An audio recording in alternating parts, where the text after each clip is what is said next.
Bismillahirrahmanirrahim. Assalamualaikum warahmatullahi wabarakatuh.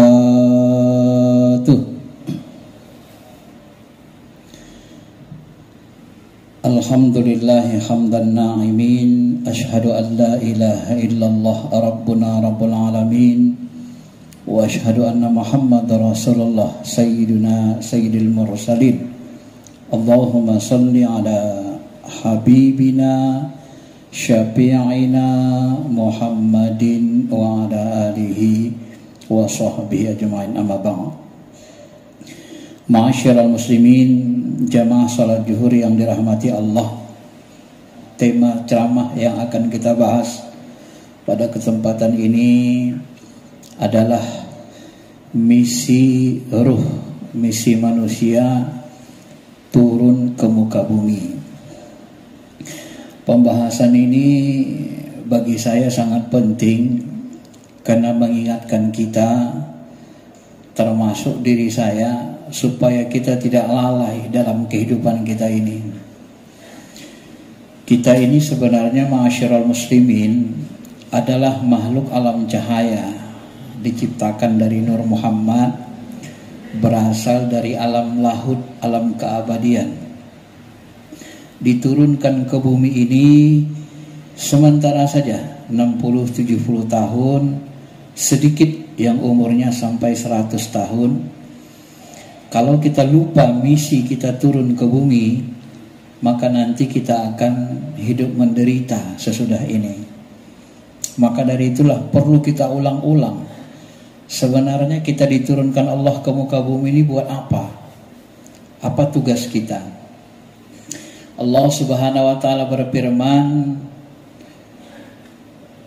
laqad khalaqnal insana fi ahsani taqwim summa radadnahu asfala safilin. Kami sungguh telah menciptakan manusia ini sebaik-baik bentuk, sebaik-baik makhluk. Maka di alam jagat raya ini tidak ada makhluk yang lebih mulia, lebih dekat dengan Allah Ta'ala selain manusia. Sampai-sampai Allah mengatakan, wa nahnu aqrabu ilaihi min hablil warid. Kami itu lebih dekat dari urat lehermu. Kedekatan Allah dengan manusia bahkan melampaui kedekatan Allah dengan malaikat-malaikatnya. Inilah yang ditunjukkan Nabi kita Muhammad SAW ketika Isra Mi'raj. Ya. Jibril tidak bisa mendekat kepada Allah dengan jarak yang paling dekat. Yang bisa melakukannya hanya Nabi kita Muhammad sallallahu alaihi wasallam. Maka kita ini berasal dari alam lahud, alam cahaya, alam keabadian, alam keagungan. Diturunkan ruh kita ke bumi, dilengketkan, disambungkan ke jasmani kita ini buat apa? Yang pertama sebenarnya adalah untuk menyempurnakan ma'rifat kita kepada Allah, sehingga kita nanti bisa menjadi abdi Allah. Inilah yang pertama, dan inilah yang dikatakan Allah dalam Al-Quran, wa ma khalaqtul jinna wal ins illa liya'budun. Tidaklah aku ciptakan jin dan manusia kecuali liya'budun, untuk mengabdi. Lalu Ibnu Abbas menafsirkan liya'budun dalam ayat ini sebenarnya adalah liya'rifun, supaya kamu ma'rifat, kenal dengan Allah. Lalu kita bertanya, kok bisa ditafsirkan Ibnu Abbas liya'budun ini dengan liya'rifun? Maka kita pahami ma'asyiral muslimin, ternyata kita tidak akan bisa menjadikan diri kita sebagai abdi Allah, hamba Allah yang sebenar-benarnya, kalau kita sendiri tidak mengenali Allah dengan baik. Semakin sempurna pengenalan kita kepada Allah, maka semakin sempurnalah pengabdian kita nanti. Bagaimana mungkin seseorang akan jadi abdi, jadi hamba, jadi budak sesuatu yang dia sendiri tidak kenal? Ini tidak mungkin. Tidak mungkin terjadi. Ada orang yang menghambakan diri kepada sesuatu yang dia sendiri tidak mengenalinya. Maka wajar kalau Ibnu Abbas mengatakan liya'rifun, Itu tafsir dari liya'budun. Kenapa? Kalau kita sempurna pengenalannya kepada Allah, semakin sempurna ibadah kita. Sampai-sampai nanti kita tidak mau hidup berpisah dari Allah, karena kita sudah mengenali Allah itu. Sampai-sampai nanti kita, aktivitas hidup kita selalu hidup bersama Allah. Maka seluruh yang kita lakukan di bumi ini adalah ibadah, pengabdian kepada Allah. Orang yang sudah sempurna ma'rifatnya kepada Allah, cirinya dia selalu hidup bergantung hanya kepada Allah. Mau berangkat kerja, dia ngomong ke Allah, ya Allah, aku berangkat kerja ini untuk menunaikan perintahmu, mengharap ridhomu. Tolong bantu aku ya Allah, berikan aku rezeki yang halal. Jangan sentuhkan diriku kepada yang haram. Bismillahi tawakkaltu ala Allah, la haula wa la quwata illa billah. Melangkahlah kaki kita.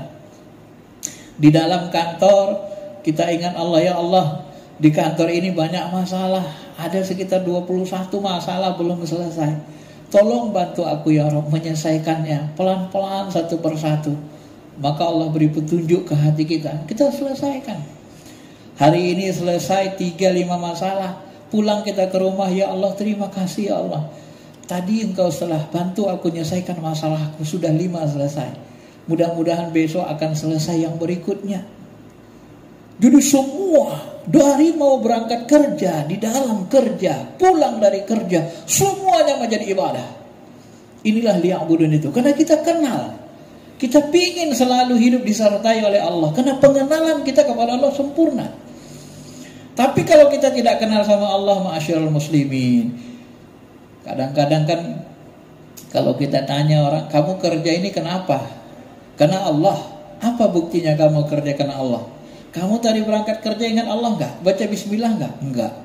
Di kantor ingat Allah enggak? Enggak. Ya.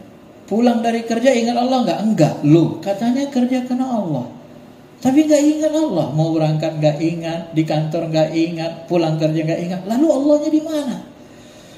Maka kata sebagian guru kita, berapa banyak orang Islam ini yang hidupnya mengaku sebagai beriman, tapi tidak siap hidup bersama Allah, tidak siap hidup didampingi Allahnya. Dia lebih siap hidup didampingi dan bersama hawa nafsunya selain Allahnya. Padahal semua selain Allah ini akan dihancur binasakan. Kullu syai'in halik illa wajha. Inilah tugas kita. Maka ma'asyiral muslimin yang dirahmati Allah Subhanahu wa taala, tugas utama kita adalah menyempurnakan ma'rifat. Maka disuruh ketika kita turun pertama kali ke bumi, kita disuruh mencari wakil Tuhan, nabi rasul yang ahli ma'rifat sempurna, nabi rasul. Jumpai nabi, jumpai rasul. Kita tidak hidup di zaman nabi dan rasul. Kalau hidup zaman sahabat yang mewakili rasul, para wali dari kalangan sahabat, kita nggak hidup zaman sahabat, tabi'in, nggak hidup zaman tabi'in, terus sampai sekarang, dan terus kita harus mencari guru pembimbing, ya, supaya apa? Ruh kita yang pertama kali, alastu birabbikum qalu bala syahidana, sebelum diturunkan kan sudah diminta persaksian. Hei ruh, apakah kau bersaksi engkau tuh aku adalah Tuhanmu? Syahidana, kami bersaksi Allah. Wadhkur ayyamillah, ingatkanlah ruh ini dengan hari-hari dia bersaksi bersama Allah Subhanahu wa taala. Ruh kita ketika diturunkan ke bumi diberikan hawa nafsu, dititipkan di dinding-dinding kalbu kita setan yang menggoda. Kemudian dipandangkan kita dengan mata, telinga, mendengar, memandang kepada dunia alam semesta. Sehingga ruh ini lupa dia. Selalu lupa asalnya, asal kejadiannya. Maka dari itulah diutus seorang nabi, rasul, para wali untuk apa? Untuk mengingatkan. Nah, inilah nanti misi kedua yang dikatakan Allah dalam Al-Quran kepada Nabi SAW. Qul, katakanlah Muhammad, hadhihi sabili ad'u ilallah. Katakanlah Muhammad, inilah jalanku. Jalan yang dilalui, jalan yang dikerjakan Nabi ketika hidup adalah ad'u ilallah, mengajak diri-diri kita, ruh-ruh kita ini kembali kepada Allah dalam keadaan suci bersih. Kenapa? Karena kita berasal dari alam cahaya, alam keabadian. Kita bukan makhluk bumi sebenarnya. Kalau kita makhluk bumi, kita hidup di bumi selamanya. Tapi tidak ada manusia yang hidup selamanya di bumi. Kita ini makhluk musafir, illa abiri sabili kalau bahasa Nabi. Kita ini hanya mampir di bumi. Kita makhluk alam cahaya. Ya. Maka tugas Nabi diutus ke muka bumi untuk apa? Ad'u ilallah, mengajak kita kembali lagi kepada Allah supaya kembali suci bersih. Bagaimana caranya supaya ruh kita mau dia kembali kepada Allah, tidak terikat dengan dunia-dunia dan godaan ini, tidak dicengkeram oleh godaan dunia dan segala isinya? Ala basiratin. Satu caranya yaitu ala basiroh, hidupkan mata hati, mata ruh itu. Buka mata ruhnya, sadarkan ruh kita itu. Ya, sadarkan dia akan misi dia hidup di bumi, misi dia diturunkan ke bumi. Sadarkan ulang dia. Kalau bahasa orang biasa, ya, buka pikirannya supaya dia mau mikir ulang. Ruh, kamu di bumi bukan untuk selamanya. Ruh, ingat, kamu sudah janji dengan Allah. Ruh, kamu wajib kembali ke Allah. Inna lillahi wa inna ilaihi rajiun.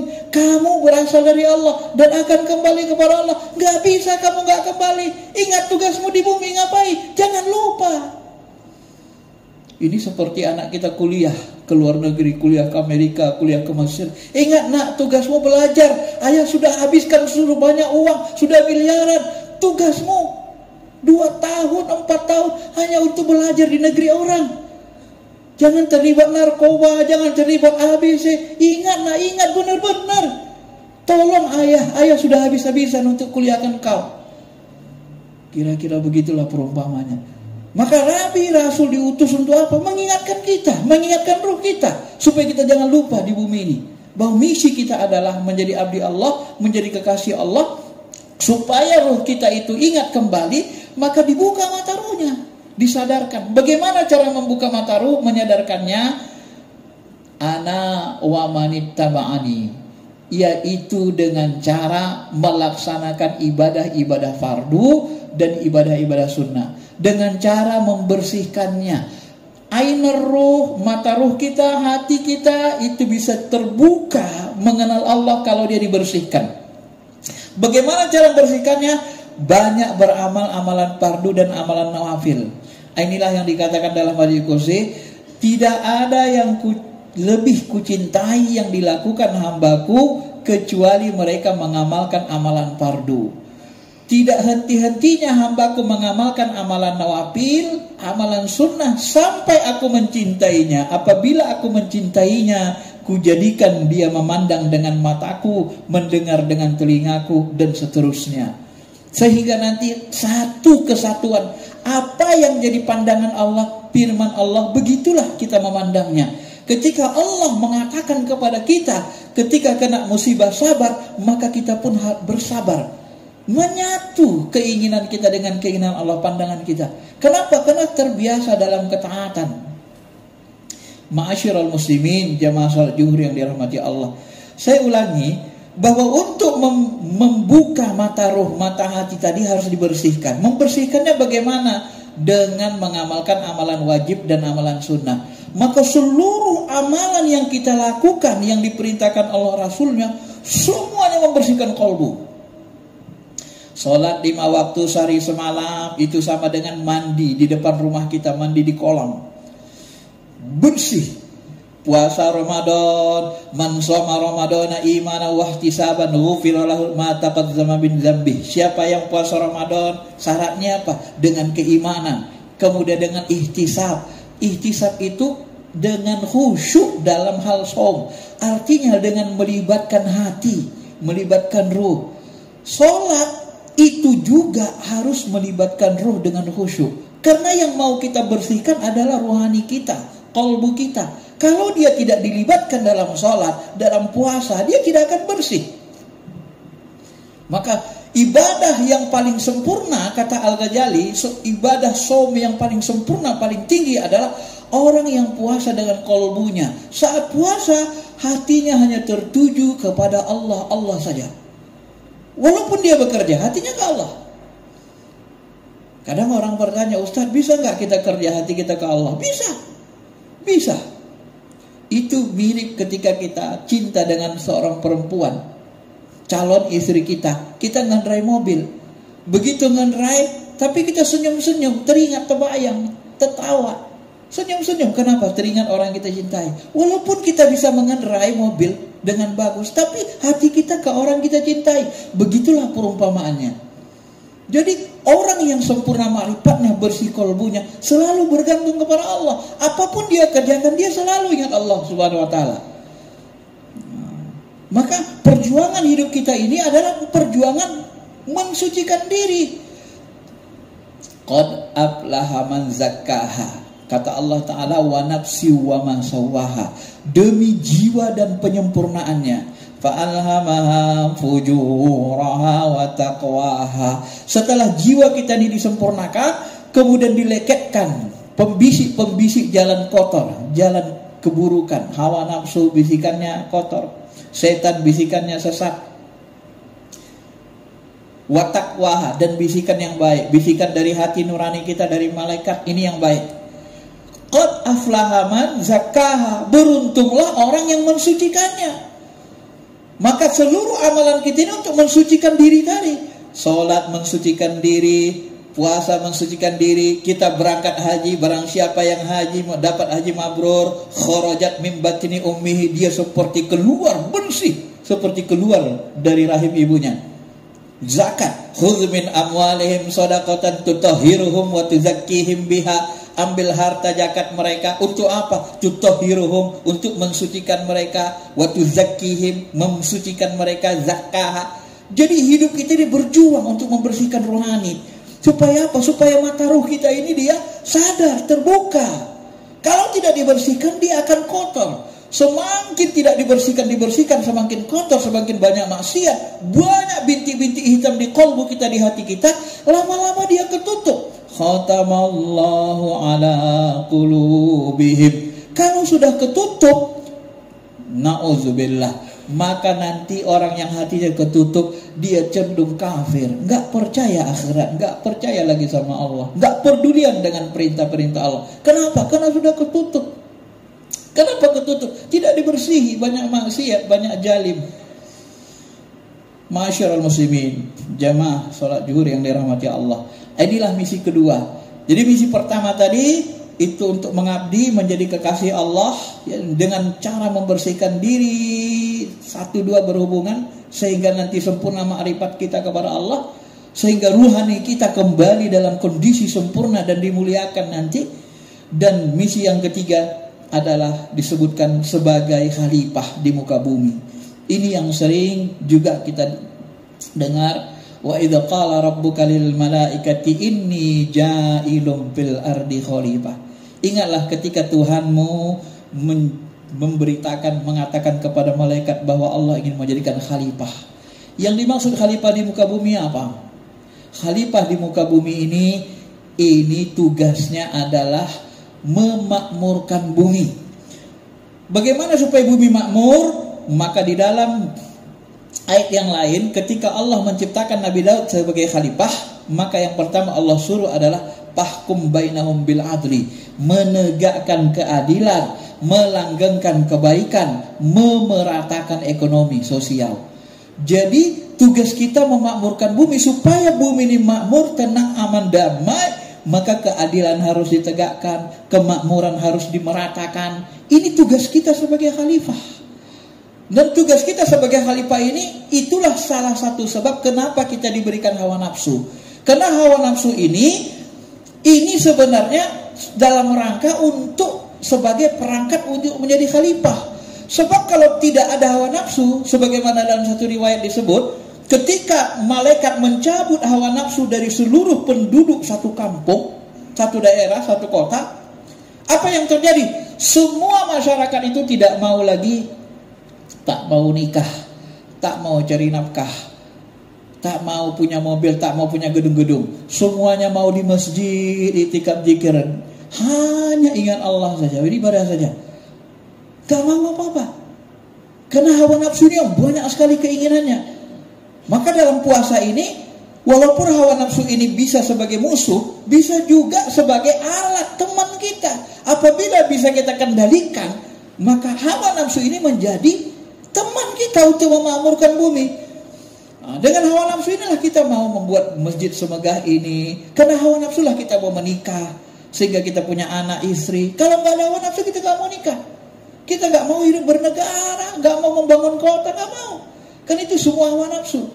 Maka di dalam hal ini Islam menganjurkan kita mengendalikan, bukan membunuh hawa nafsu. Ya. Jadi Islam itu menyuruh mengendalikan. Kan hawa nafsu ini bahagian dari hijab kita, penghalang-penghalang kita untuk menuju Allah, untuk kembali dalam keadaan suci bersih menuju Allah Subhanahu wa taala. Maka dia harus kembalikan. Maka orang yang hebat, kata Nabi, laisa syadid bisur'ah walakinna syadid alladzi tamliku nafsahu indal ghadab. Bukan orang yang hebat dahsyat itu, bukan orang yang kokoh kekar badannya, tapi orang yang hebat mampu mengendalikan hawa nafsunya, termasuk ketika dia marah. Mampu kita kendalikan. Jadi orang yang mampu mengendalikan hawa nafsu itulah orang yang paling hebat dalam pandangan Islam. Dan orang-orang yang mengendalikan hawa nafsunya, wa amma man khafa maqama rabbih wa nahan nafsa 'anil hawa fa innal jannata hiyal ma'wa.